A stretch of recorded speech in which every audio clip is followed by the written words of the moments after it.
official na po sa pagbubukas at babiyahe. Kaya ito naman ang aking video na ito is nakikita nyo, kasama na po siya sa oras ng biyahe.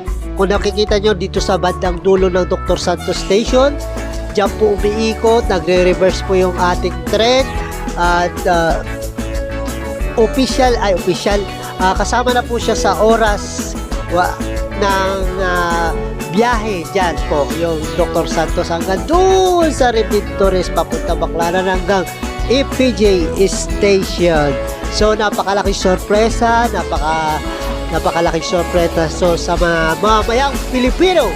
At syempre, hindi ko naman sa yung ating mga bus jeep, syempre kailangan din natin yan para syempre sila maghahatid papuntang istasyon o kung saan kayo